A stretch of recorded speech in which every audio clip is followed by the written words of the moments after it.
Bismillahirrahmanirrahim. Assalamualaikum warahmatullahi wabarakatuh.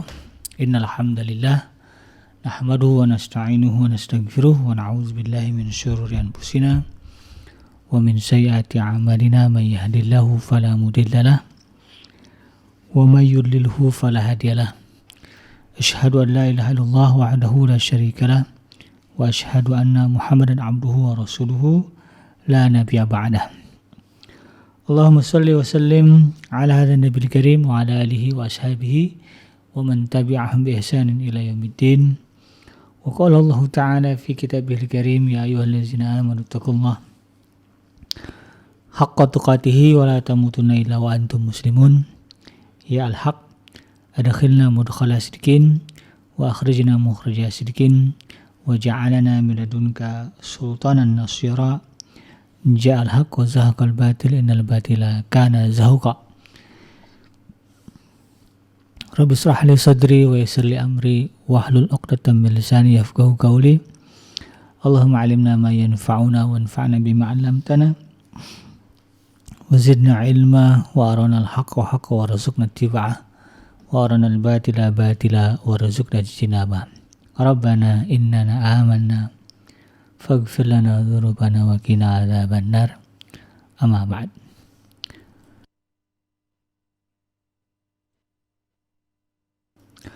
Alhamdulillah, segala puji dan syukur adalah milik Allah, Tuhan semesta alam yang telah menciptakan kita.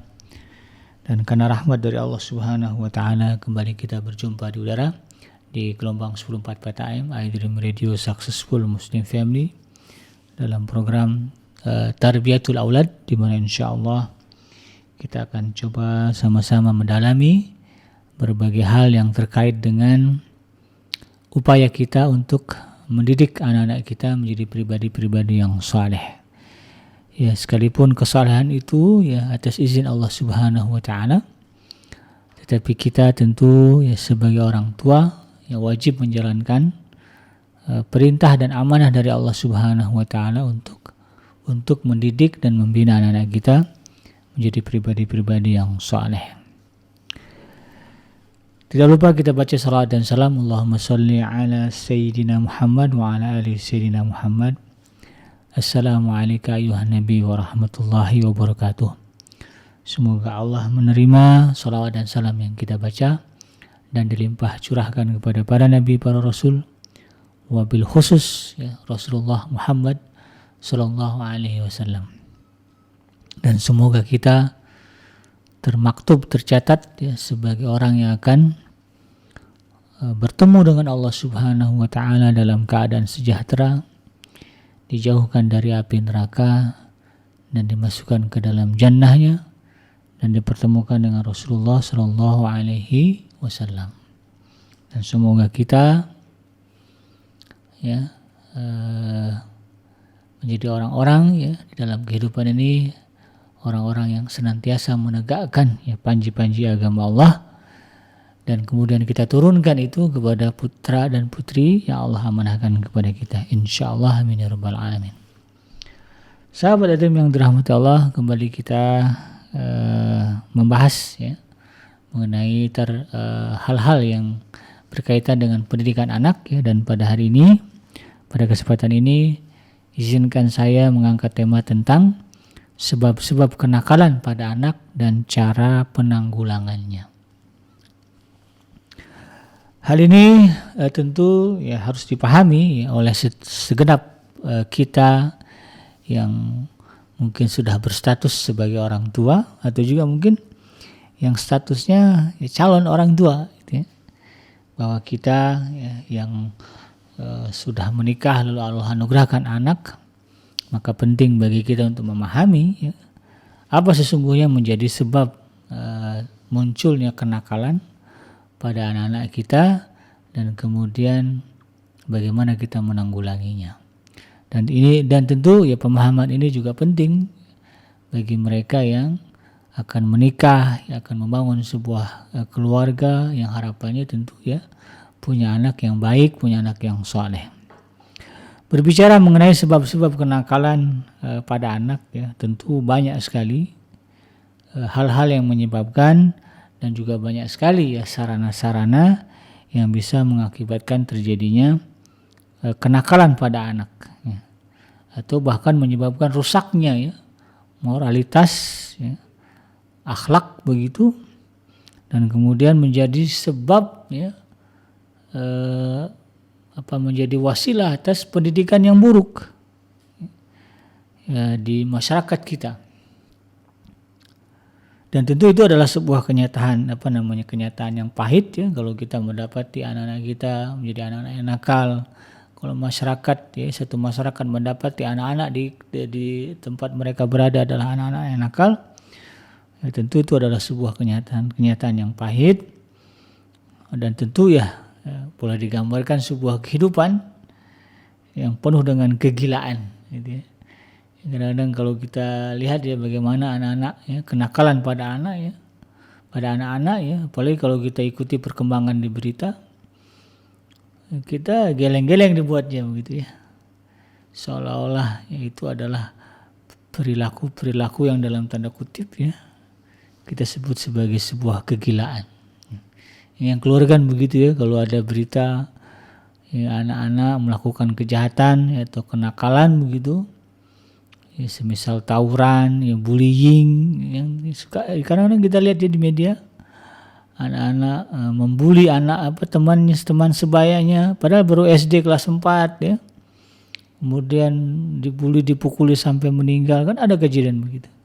Kita yang menyaksikan berita itu geleng-geleng, gila ya, bahasa kita yang keluar begitu.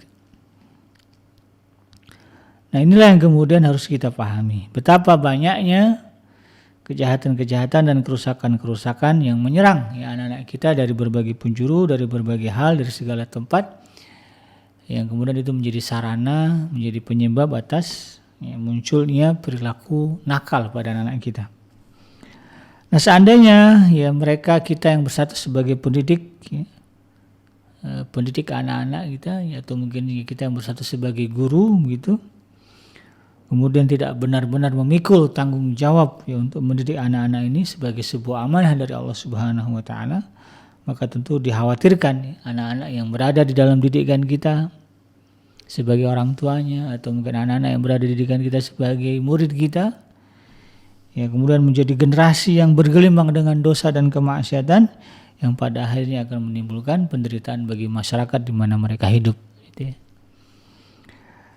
Nah tentu ya dalam tulisan buku yang ditulis oleh Dr. Nasih Alwan ini yang berjudul Tarbiyatul Aulad fil Islam, yang mencoba mengangkat dan menjelaskan faktor-faktor yang menyebabkan kenakalan ya pada anak-anak, dan disertai dengan solusi terbaik dalam menanggulanginya, di dalam mengatasinya.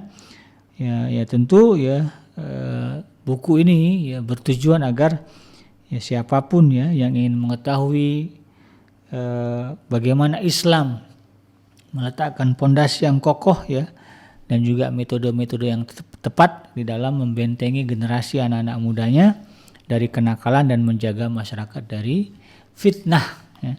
Fitnah karena kenakalan anak-anak remaja. Dan tentu ini menjadi tanggung jawab kita bersama, karena kita adalah bagian dari masyarakat ya. Berbicara warga negara Indonesia, kita bagian dari warga negara Indonesia. Berbicara kita domisili di sebuah kota, maka kita bagian dari warga kota itu, warga desa itu. Dan tentu ya kita memiliki tanggung jawab bagaimana kemudian ya, masyarakat di mana kita berada, di mana kita tinggal, mereka terhindar, terjauh ya, diselamatkan dari bencana yang muncul karena kenakalan anak-anak kita ya. Kan malu ya, sedih kita kalau dengar ya, anak siapa nih, anak si A, anak si B gitu ya. Karena dikenal dengan kenakalannya. Ini menjadi sebuah fitnah dan malapetaka bagi masyarakat kita. Apalagi kemudian orang tuanya tokoh gitu ya, atau ditokohkan ya, misalnya anak pejabat ya, anak polisi kan, kalau bicara polisi kan mereka penegak mereka penjaga keamanan, pemberantas kejahatan, tahu-tahu anaknya nakal ya, malah menjadi pelaku kejahatan, pelaku tindakan pelanggaran hukum. Tentu ini kan menjadi malapetaka bagi orang tua dan juga bagi masyarakat di mana dia tinggal. Sering ya mungkin kita dengar ya arogansi anak-anak ya, yang orang tuanya ditokohkan begitu ya, sehingga kemudian ini menjadi persoalan yang cukup besar di masyarakat kita. Nah, apa saja yang menjadi sebab atau penyebab dari kenakalan anak-anak remaja, anak-anak ya, ini tidak terkecuali apakah remaja ataupun anak-anak ya. Nah, Dr. Nasir Irwan menyebutkan di sini ya, di dalam bukunya itu ada banyak ya, ada banyak sebab yang beliau sebut sebagai faktor ya penyebab munculnya kenakalan pada anak. Beliau di sini menuliskan ada 10 ya, ada 10 faktor penyebab yang membuat seorang anak menjadi nakal. Nah, kita akan coba ulas ya satu persatu bagian demi bagian dan insya Allah kita akan sambungkan ya.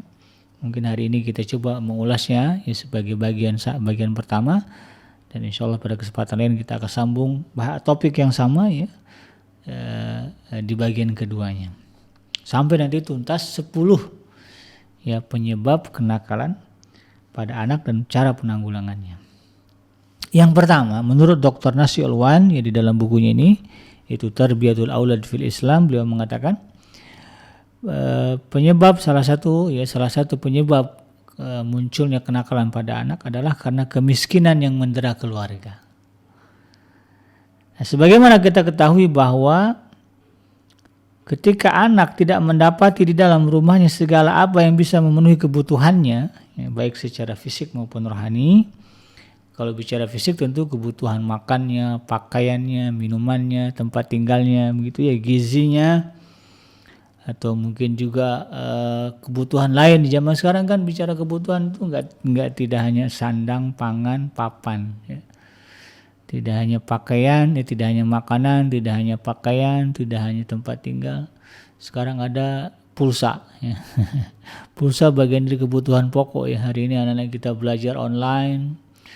Hari ini anak-anak kita terkoneksi ya dengan teman-teman jauhnya, ya, atau juga mungkin dengan lingkungan komunitas dia berada dengan melalui gadget ya, melalui sistem informasi ya.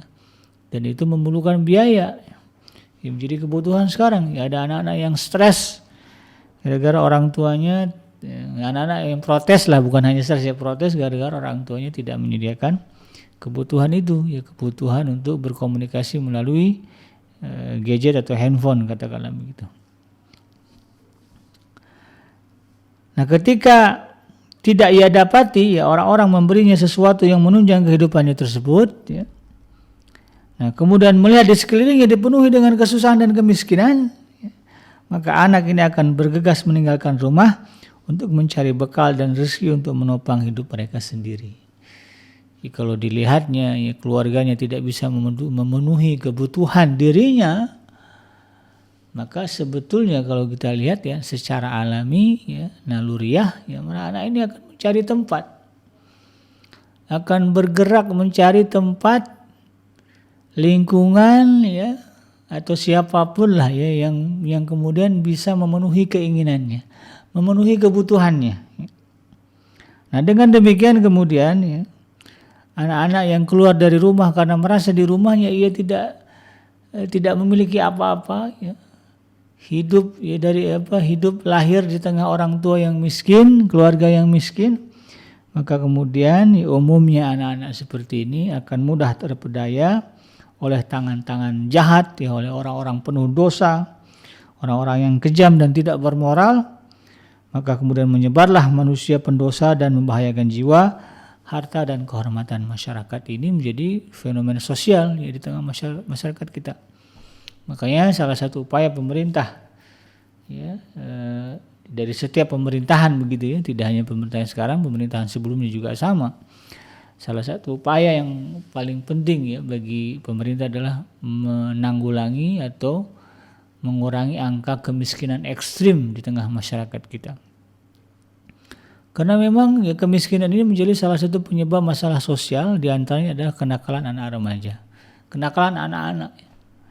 Karena anak-anak yang miskin, ya, anak-anak yang merasa kebutuhannya tidak dicukupi oleh orang tua mereka, oleh keluarga mereka, dia ya, secara alami, secara naluri akan memenuhi dari tempat lain. Dan ketika ada orang lain yang kemudian memenuhi keinginannya, maka kemudian ya, keluguannya dimanfaatkan. Makanya kan kalau kita lihat ada anak-anak yang kemudian dididik menjadi copet, anak-anak yang dididik menjadi pemalak, anak-anak yang dididik menjadi pengamen, pengemis dan sebagainya, yang dalam tanda kutip itu kan hal yang negatif begitu ya. Itu kemudian dijalani oleh anak-anak. Ada dalang di balik itu, ya, mereka yang kemudian dianggap sebagai orang yang memberikan perhatian untuk memenuhi kebutuhan mereka.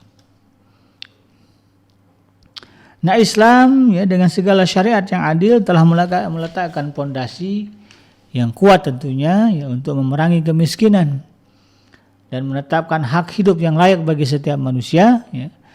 Dan juga Islam telah meletakkan aturan yang menjamin setiap pribadi dari kalangan bawah sekalipun ya, berupa sandang, pangan dan papan. Jadi sebetulnya kalau bicara Islam ya, Islam itu sudah membuatkan garis syariat, aturan yang dengan syariat dan aturan itu sebetulnya seluruh manusia ya, dari semua kelas ya, apalagi ini tidak berbicara ras ya, tidak berbicara sara ya. Ya kalau bicara Islam ya, dan konsep masyarakat sejahtera itu sudah diletakkan oleh Islam. Seandainya aturan itu tegak, maka sesungguhnya ya, kita tidak akan menjumpai keluarga-keluarga miskin, apalagi miskinnya miskin ekstrim gitu ya. Adapun gelar fakir miskin ya mungkin akan ada terus ya, tetapi tentu konteksnya akan berbeda ketika aturan Islam itu ditegakkan. Setidaknya kebutuhan dasar ya, akan sandang, akan pangan ya, makanan, kemudian pakaian dan juga tempat tinggal itu dipenuhi ketika ajaran Islam itu ditegakkan dari berbagai dalam berbagai level gitu ya. Ya masyarakat kita kan berkelas ya, berlevel ya. Level RT ya, kemudian RW, kelurahan ya, kecamatan, desa, kemudian kota, ya provinsi, lalu kemudian negara.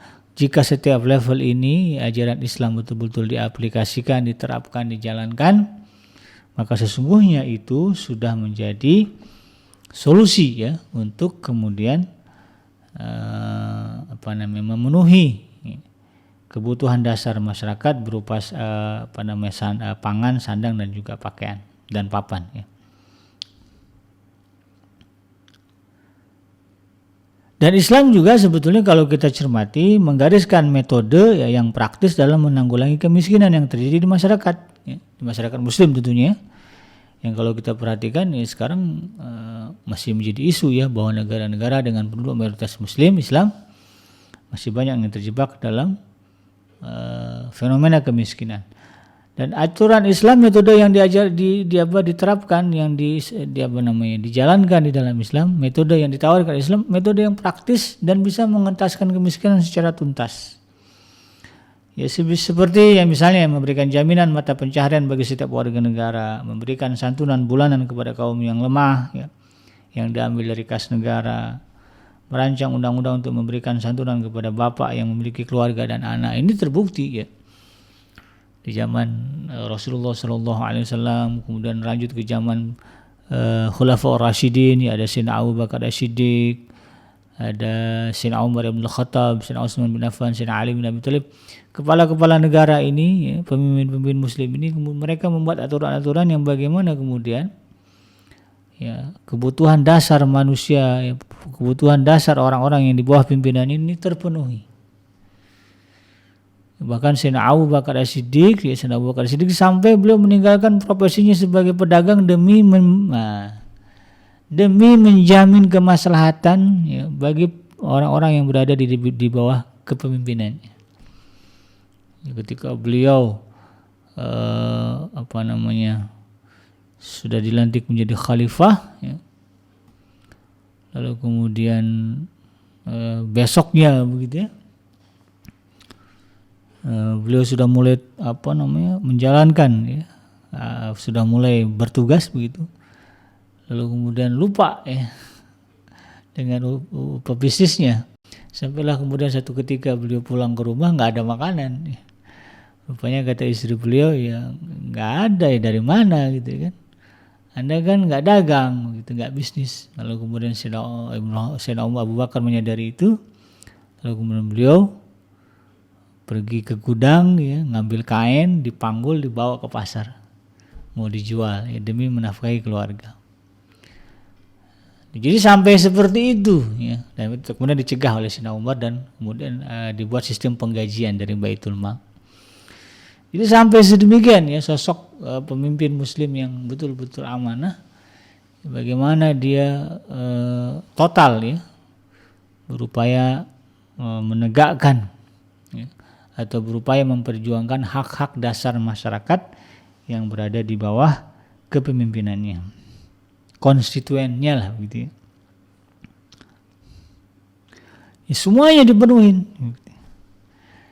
Bahkan di zaman Sayyidina Umar Ibn Khattab, anak begitu lahir saja, nah, itu sudah ada jatah dari Baitul Mal untuk diberikan kebutuhan dasarnya.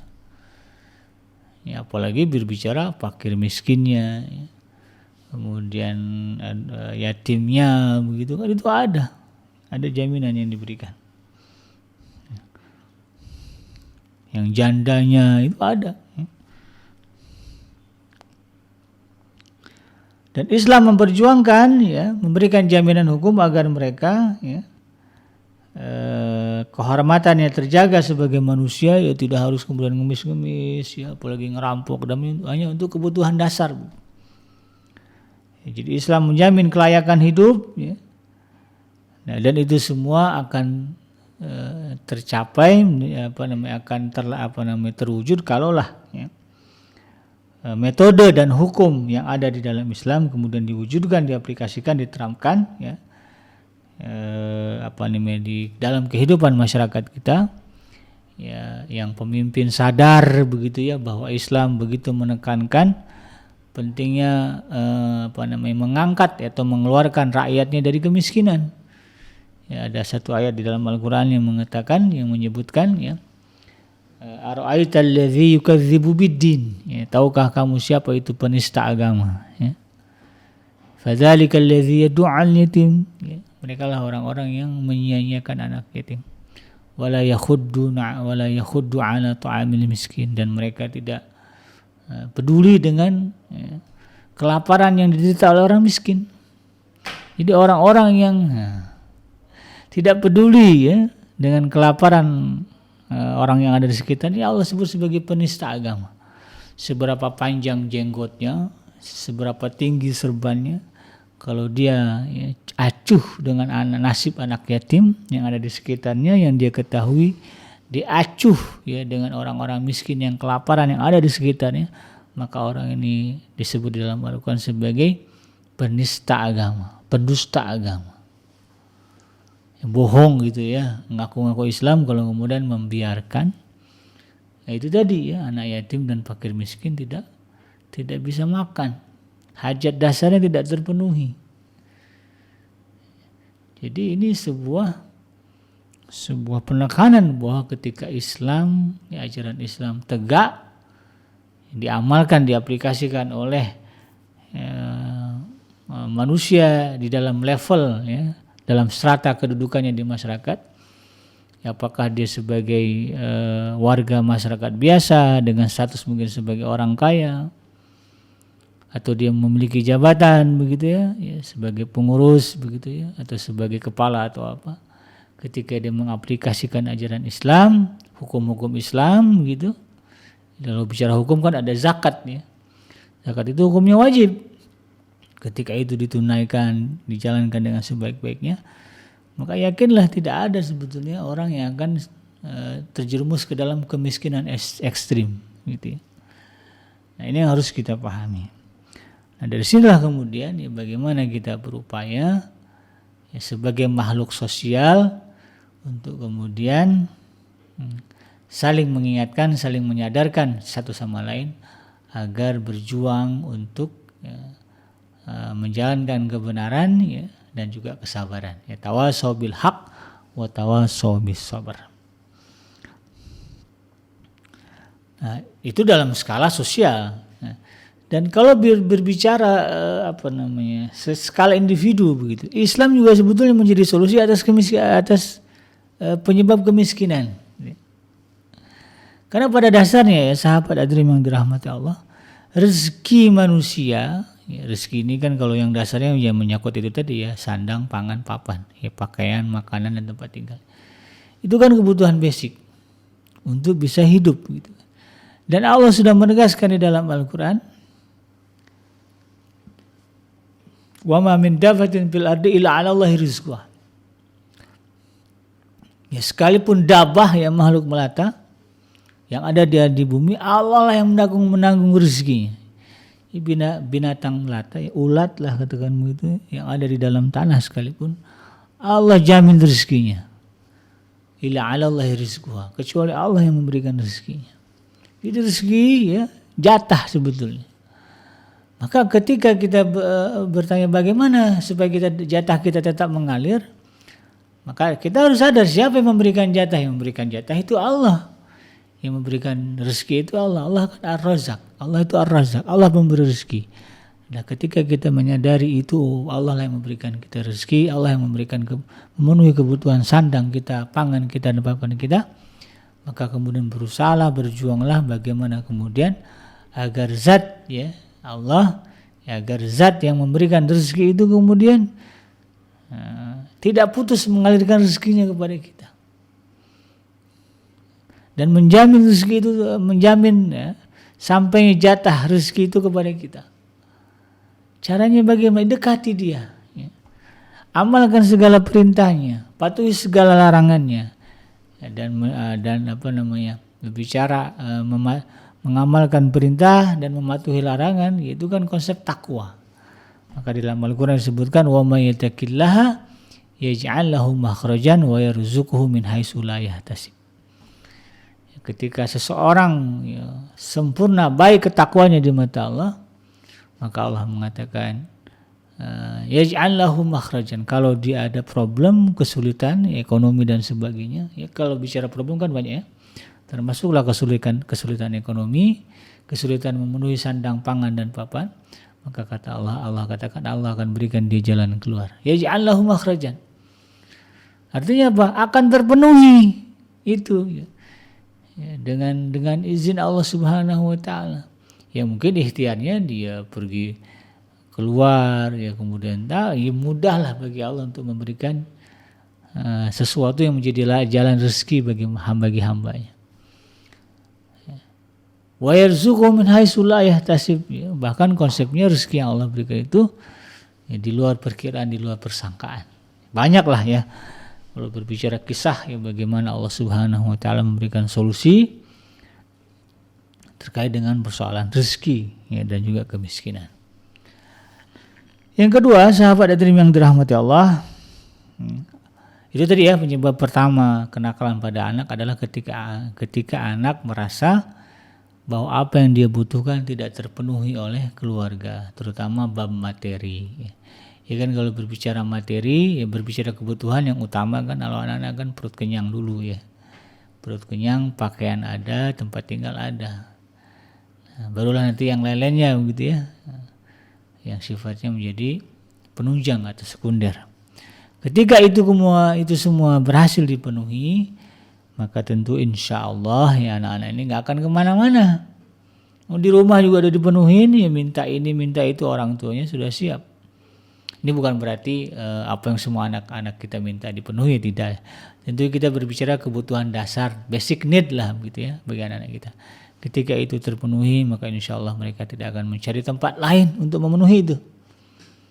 Dia akan tetap berada di rumah kita, jiwa dan raganya, maka selebihnya tergantung bagaimana kita menanamkan pendidikan kepada anak-anak kita. Yang kedua yang menjadi sebab kenakalan anak-anak adalah adanya perselisihan atau pertengkaran antara orang tua mereka. Dan ini menjadi salah satu faktor terbesar yang menyebabkan terjadinya kenakalan ya pada anak-anak. Ya. Ketika dia menyaksikan suasana rumah yang dia tinggali, artinya di situ dia ada dirinya sebagai anak, ada ayahnya, ada ibunya begitu. Atau mungkin kalau single parent katakanlah begitu ya, mungkin orang tuanya yang salah satunya meninggal, misalnya ayahnya meninggal statusnya yatim, lalu kemudian ibunya tinggal di rumah neneknya, atau di dalam rumah itu ada adiknya, ada kakaknya, ada omnya, ada tantenya begitu. Nah, ketika kemudian adanya perselisihan, pertengkaran yang terjadi antara ibunya, antara orang tuanya, maka ini kemudian menjadi sebab terbesar ya atas terjadinya kenakalan anak-anak. Nah, seorang anak ketika dia membuka kedua matanya kemudian menyaksikan percekcokan, perselisihan, pertengkaran, ya, perdebatan yang terjadi ya di depannya, ya, tentu dia akan lari mencari tempat yang membuat telinganya itu adem. Pada dasarnya orang kan nggak suka begitu mendengarkan percekcokan, tidak suka melihat pertengkaran. Apalagi jiwa anak-anak itu masih suci, masih bersih. Ya. Naluri mereka sebagai anak ya, mencari keceriaan. Tetapi kalau keceriaan itu tidak ada di rumahnya, yang ada sebaliknya pertengkaran dan percekcokan ya. Baik antara ayah dan ibunya, atau juga ibunya dengan neneknya begitu ya, atau ibu bapaknya dengan adik-adiknya atau om tantenya. Ketika itu muncul, intinya ributlah jadi di rumah. Maka anak kemudian dia akan mencari tempat lain yang dianggap bersih, sepi dari pertengkaran. Maka dia akan mencari teman bergaul. Yang dalam penilaiannya ya temannya itu bisa menghilangkan keresahan, karena ketika anak-anak ini terutama apalagi yang lagi mau beranjak remaja ya, ketika dia menyaksikan ibu dan bapaknya bertengkar, cekcok, itu ada keresahan dalam dirinya,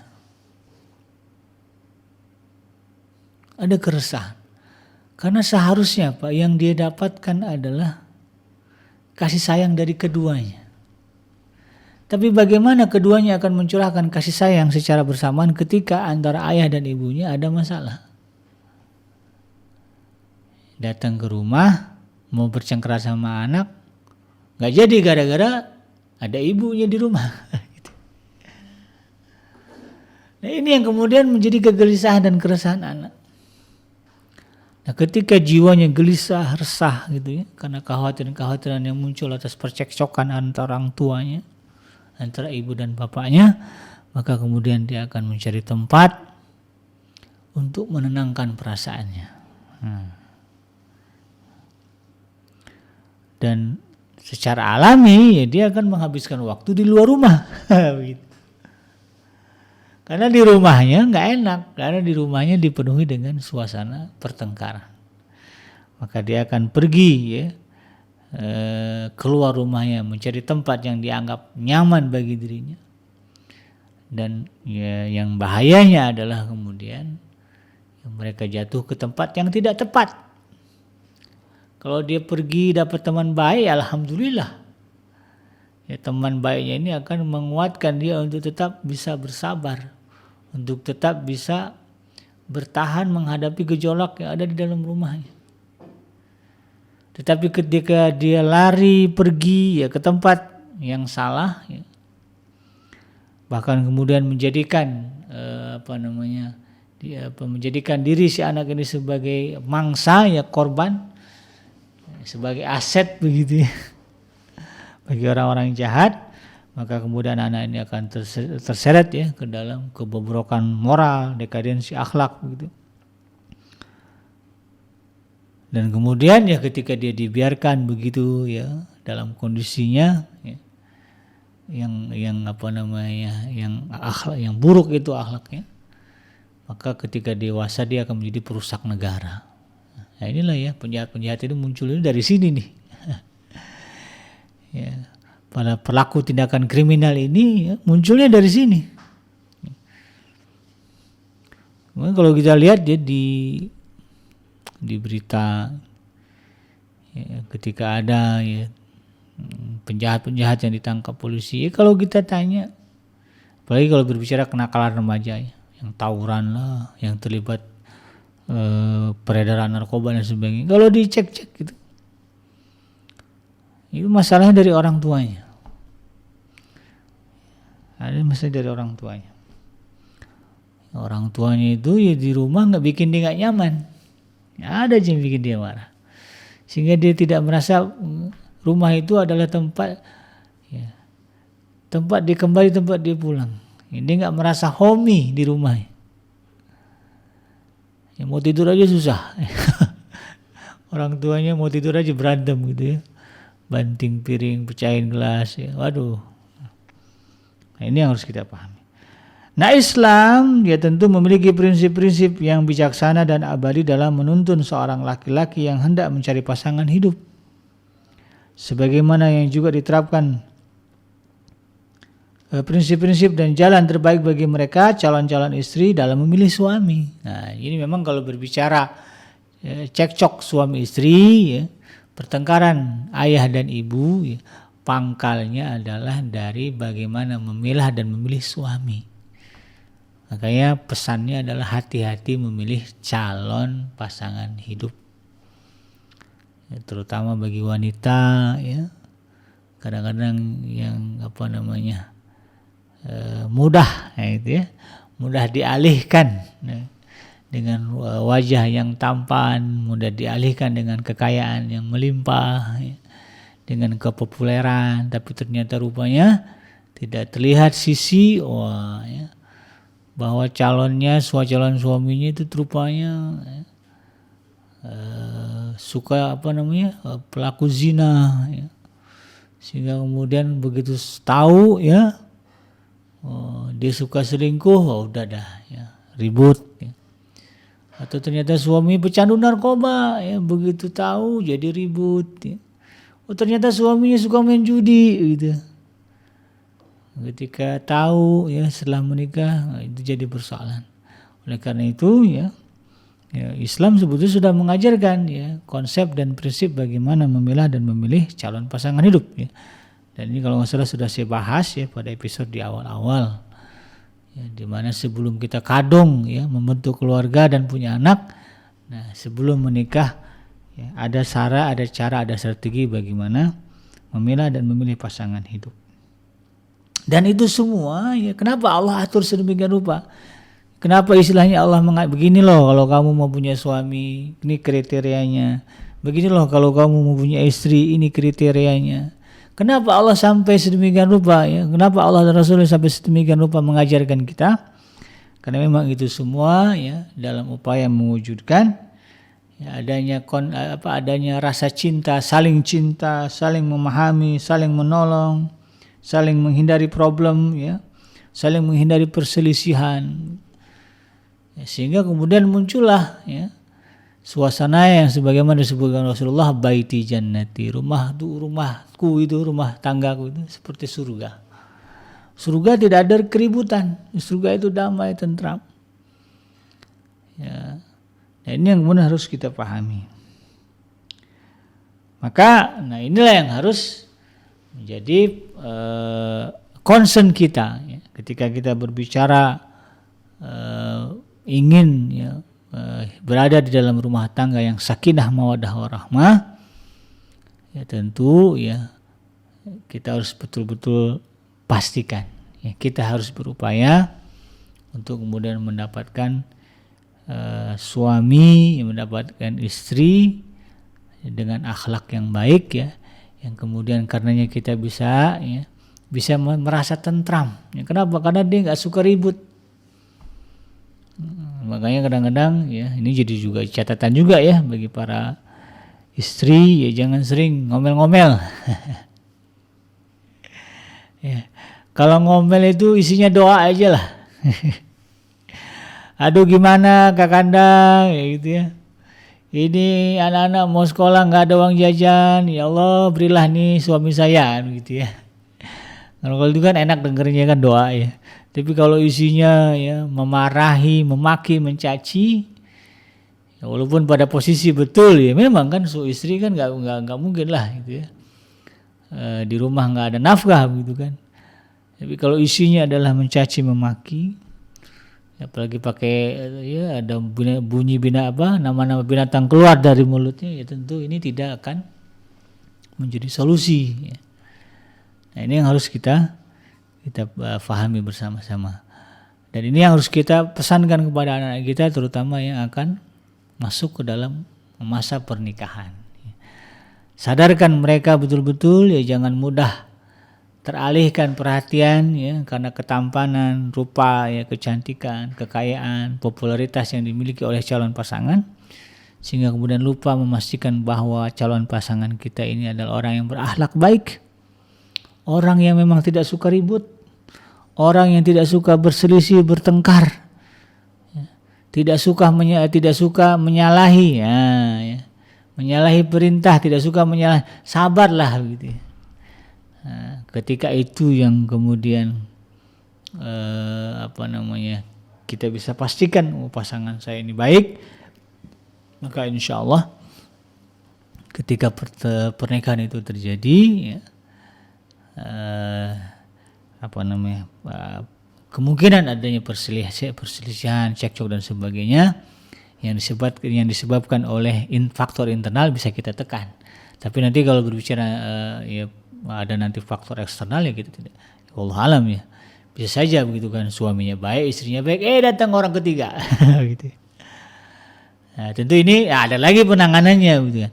Tetapi setidaknya dengan memahami ini ya, bagaimana cara memilih pasangan yang baik, ya, kita bisa menekan kemungkinan adanya perselisihan di dalam rumah tangga. Kita memanglah kalau berbicara rumah tangga, karena kan sifatnya menyatukan ya, dari yang tadinya masing-masing sendiri-sendiri kemudian tinggal bersama. Ini punya tabiat sendiri, ini punya tabiat sendiri, ini punya hobi sendiri, ketemu, nah hidup bareng gitu.